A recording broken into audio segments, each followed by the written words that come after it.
Next on the maintenance stuff is the testing kit. So the testing kit is pretty basic. This is what it looks like. It's going to be sitting right here on the bench area. And then when you open it up, it has a little directions on there, so you can read over the directions. The two main things that I do on a regular basis is I check the pH level and I check the chlorine level. It's important to keep both those things in the right ranges so that the chlorine works best and it doesn't grow as much algae or potential for it. So what you do is you get this thing right here and you grab some water out. I like to rinse it out a couple times before I grab water.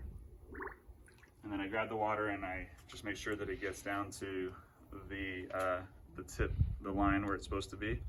And then that's when you use the different chemicals. You have the yellow one, that's for the chlorine. All right. You're going to put 5 drops in this.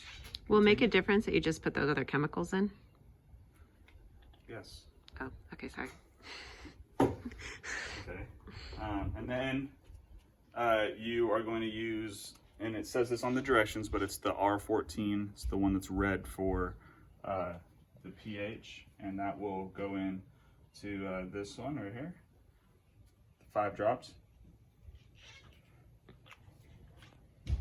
All right, and then once you have that in there, then you put the cap on and you kind of give it a little twirl, and then hold it up into some light and you can read the different levels. Okay, you're looking here at the chlorine one. The ideal is between 3 to 1 parts per million. So 1, 2, and 3 match up the color. And then the ideal for the pH is between 7.2 to 7.6. And so if you match it up, you can see here that it's at about a 7.5 right now with the color. And that indicates, I just added chlorine, but the chlorine level should go up. If I hadn't added chlorine just now, I would say, oh, I need to add a half a gallon of chlorine. The pH is in a good area. And if there's an issue with the pH, give me a call and I will walk you through how to adjust the pH using different types of chemicals.